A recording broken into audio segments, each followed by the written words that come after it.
What's going on, everyone? What a crazy, amazing, action-packed day. What a ridiculous move to the upside today.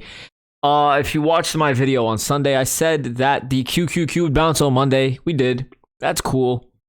But then the rest of the week, so far, we were just choppy. We were waiting to see what would happen in today's FOMC meeting. And now, in today's video, I'm going to talk a bit more in depth about what Papa Powell decided to say to save the market for another day. We're going to talk about that. We're going to talk about the next steps for the equities market. We're going to talk about the next steps for the crypto market as well. I'm back to making more videos every single day again. Once again, guys, just thank you so much for all of your love and support. And it's really, really very much appreciated. So without further ado, let's get started with the video. All right, let's take a look at this handsome devil here. Ooh, the side shot. Okay, so the Fed increased rates by 50 basis points. That was in line with expectations. The Fed also said that they would stop their treasury buyback program. Essentially, they would double the amount of money that they would stop buying back in 3 months. So right now, they tapered back at 17 billion. And in 3 months, that number is going to jump to 35 billion. So in a matter of 3 months, they're going to double the amount of money that they're not going to put back into the market in terms of treasury securities, right? As that news came out, the market started tumbling just a bit because that's technically not that really good news, right? But then my man, Mr. Powell, answered questions masterfully. He was asked about inflation. He said that inflation was not, like, it was here to stay, but they have all the tools necessary to combat it. They're going to do everything in their power to combat it. He said that there was no real recession going on. The recession is nowhere near, anything that needs to be worried about at the moment. He was extremely, extremely bullish and dovish on everything. Honestly, there was no fear or gloom in anything that he was saying in his speech, especially not afterward in any of the question and answers that he had afterward. All right. So his words and his bullishness fueled the rally perfectly today. So now, in my opinion, what this means is that, like, Powell basically really, really is married to the idea that there's no recession nearby.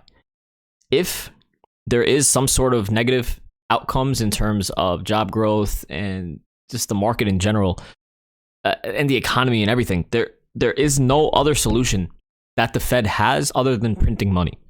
He was also very bullish on the growth of the economy and so he basically took a stand in terms of there would be no recession.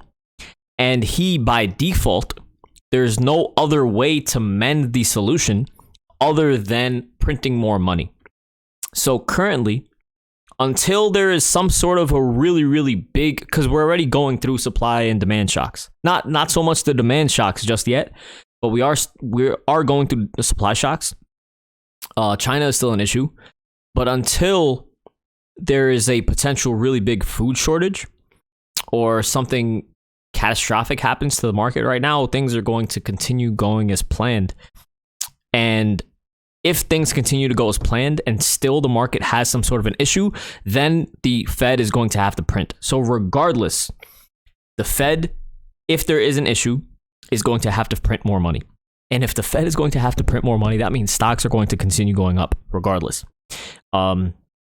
Because if the Fed has been saying there's no recession, and then we end up getting a recession, the credibility of the Fed goes to zero, basically.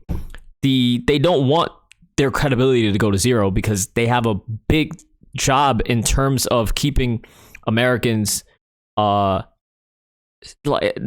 safe, but they have a job in keeping Americans optimistic, especially because we are very close to midterm elections in November.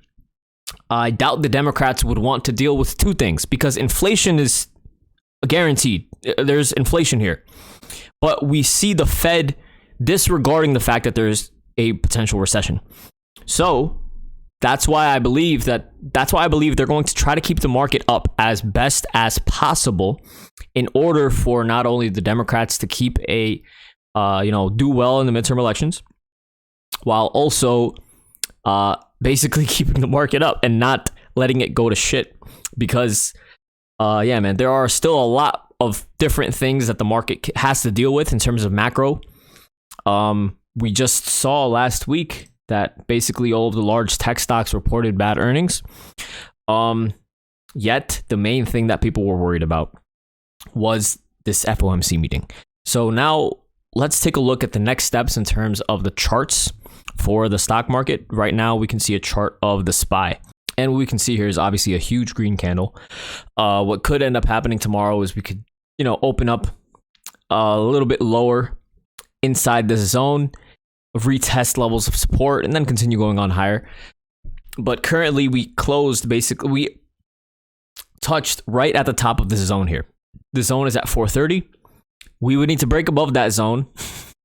And as we break above 430, 433, 50, 433 area is going to be the next level of resistance. That is completely on the table. And it's coinciding perfectly with the 20 exponential moving average. So that is going to be a really, really key level of resistance moving forward. And it makes sense that, we could potentially retest that level moving forward. But I mean, this is clearly a very, very bullish move. There's not really much else to say. 430, 433. And then there's not really much else until we hit this 50% fib level at 438.90, right? I mean, there is going to be the psychological level at 437 and then just 439. But this is a bullish move. This is a very, very bullish situation. This reminds me very, very heavily of back here at the end of January. We chopped around for quite a while. People were thinking we would see much more newer lows, etc. This zone back here held as well, right? And now we're back at the zone. But the main thing that really basically reminded me of this was we were chopping around right here. Chopping around. And what's also pretty similar is that we closed very green on January 28th. We didn't close above highs, but we ended up going higher the next day. We did open red, and then we ended up going higher. So that could be a repeat of what's happening now, right? We didn't close above 429.64, but that's why currently we can still open a bit red, but this is fuel to go higher. And also the put to call ratio was also very, very high, historically high. It was higher than it was back here. So that also helped fuel this rally a bit, because retail was very, very short. Everyone was very, very, very, very bearish. And when everyone is super, super bearish, that's the best time to be bullish. And yeah, man, that's why we caught this bottom on Monday. We caught the last bottom last Monday. But currently, things are starting to look a bit more bullish overall in the market. And especially once the SPY breaks above 430 to 433, that is going to be very, very good for the market. We currently have clear direction. And tomorrow we're going to have to see if intraday that direction sustains itself. Scalping is going to be much easier to the long side. And yeah, man. So it's really just a repeat. Now we just have to see if we can break and hold above 433 and then 437, really. If we can hold above 437, there's a good chance we retest 444. And yeah, man, that is going to be pretty interesting on the SPY. But aside from that, let's just quickly take a look at the IWM. There's not really much else to look at in terms of the SPY, and the IWM is not really that important at the moment. Congratulations, Russell. You held 190, you held 192. We have support, we have resistance close by at 195, and then major resistance at 196.24. But aside from that, the Russell looks bullish as well. Yeah, obviously it's not as strong as a SPY or QQQ, but yeah, the Russell looks bullish as well. Congratulations. And then of course we have the NASDAQ coming in hot. We failed to hold above 330. If we can hold above 330, the 20 exponential moving average is approximately going to be tomorrow at around 330, 350. So 330, 330, 350, and then this very important zone between 338 to 341. If we break above that zone, that is going to be very, very bullish. And we have to see if this impulsive move to the upside can sustain itself. If it can't sustain itself, that would basically make a new low very, very quickly. And then from here, that would be a good opportunity to go very, very long. It would just whipsaw the entire market. But I don't think that happens.